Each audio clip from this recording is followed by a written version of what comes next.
Գյուրջան Կասկադ, հասանելի բնակարաններ 65 ամիս մարման ժամկետով։ Պարոն նախագահ, ձեր թույլտվությամբ թերևս վերջին հարցը 2020 թվականին։ Դուք էստեղ շեփեք։ Չէ, ինչի համար եմ ասում, Այսօր բոլորը եկել են այն կառույց, որտեղ ըստ էության երկու հոգի են։ Որովհետև առաջին անգամ ինձ շեփ անվանեցին, դրա համար եմ ասում, ուզում եմ ասել, որ ես մեր կուսակցության շեփը չեմ։ Ես ՀԿ-ի նախագահն եմ եւ պաշտոնատար հանրապետության երրորդ նախագահ։ Ես ձեր թույլտվությամբ ինձ շեփը չեմ լրագրողում։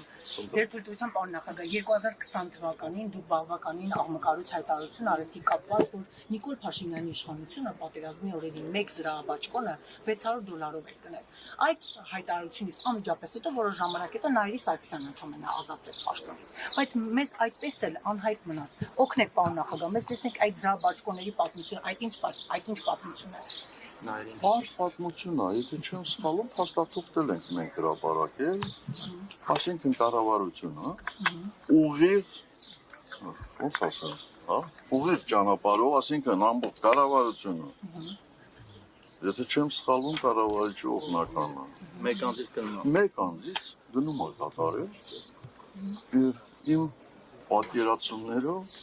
այդ զրահաբաճկոնները այդքան չարժեին, բայց ամենակարևորը արժեին չարժեին։ Ինչու է կառավարությունը այդ գնումը կատարում։ Դրա համար պաշտպանության նախարարություն կա եւ այլն եւ այլն։ Դրանից պարզ, ինչ կարա լինի։ Փաստաթուղթը որ խնդրեմ կտակ։ Ես չգիտեմ, մնացել է թե չէ, բայց վստահ եմ, այստեղ առնվազն 5-6 լրագրող կա, որ իրենց խմբագրությունում այդ փաստաթուղթը կա։ Եթե էլեկտրոնայինը 100% ունի,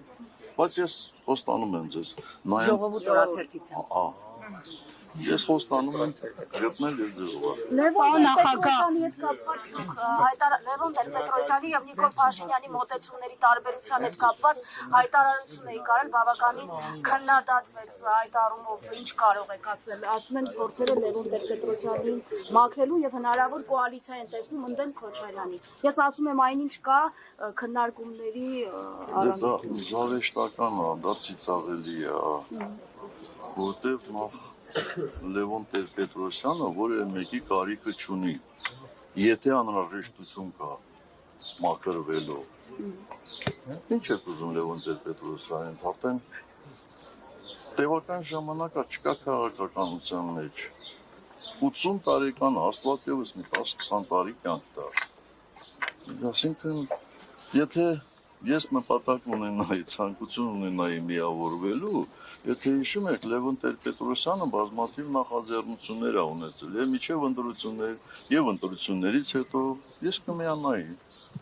Այսինքն ես ինչ-որ մեկից վախեցել եմ, չեմ միավորվել։ Ինչի մասին է խոսքը։ Միշտ պետք է լավին լավ ասել, վատին էլ վատ։ Այլ ոչ թե եթե մեկը քեզ մի ժամանակ ինչ-որ մի վատ բան ասել, ամբողջ կյանքում նրան վատ ասես։ Ես չունեմ այդ բնավորությունը։ Չունեմ այդ բնավորությունը։ Գիտեք, այս թեման պարոն Սարգսյան, շատ է խոսում, որ դուք Տեր-Պետրոսյանի հետ ավելի լավ հարաբերություններ եք, չնայած որ 2008-ին Տեր-Պետրոսյանը ձեր դեմ էր պայքարում, ինչ ասես ասում էր, քան երկրորդ նախագահի հետ։ Այսա ինչու է պարոն։ Այս բանի։ Առասարակ վերջին շրջանում, վերջին տարիներին։ Վերջին շրջաններից չգիտեմ, ես քանի տարի ես Լևոն Տեր-Պետրոսյանի հետ նույնիսկ հեռախոսով չեմ խոսել։ Այդ ով է հնարել։ Եվ հետո ինչու պետք է հակադրել իմ հարաբերությունները Լևոն Տեր-Պետրոսյանի հետ, իմ հարաբերություններին Ռոբերտ Քոչարյանի հետ կամ մեկ ուրիշի հետ։ Ասում են նույնիսկ աջակցում եք կամ ֆինանսավորում եք իրենց ընտրությունների ընթացքում լավ հարաբերություն, ես մամուլում հրապարակումներ եմ։ Դե գիտեք, ես չգիտեմ դա ով է ասում, ով որ ասում է, երևի ինքը շատ ֆինանսներ ունի, եւ կարող է ասենք արձախ ֆինանսները բան ասել։ Պարոն նախագահ, հնարավորությունները չունեն։ Բայց ասում մեծ թիմ Պարոն նախագահ, ասում են։ Պարոն նախագահ, Ասում են ձեզ են ֆինանսավորում, դու դեռ ինչ որ թիմում աշխատում։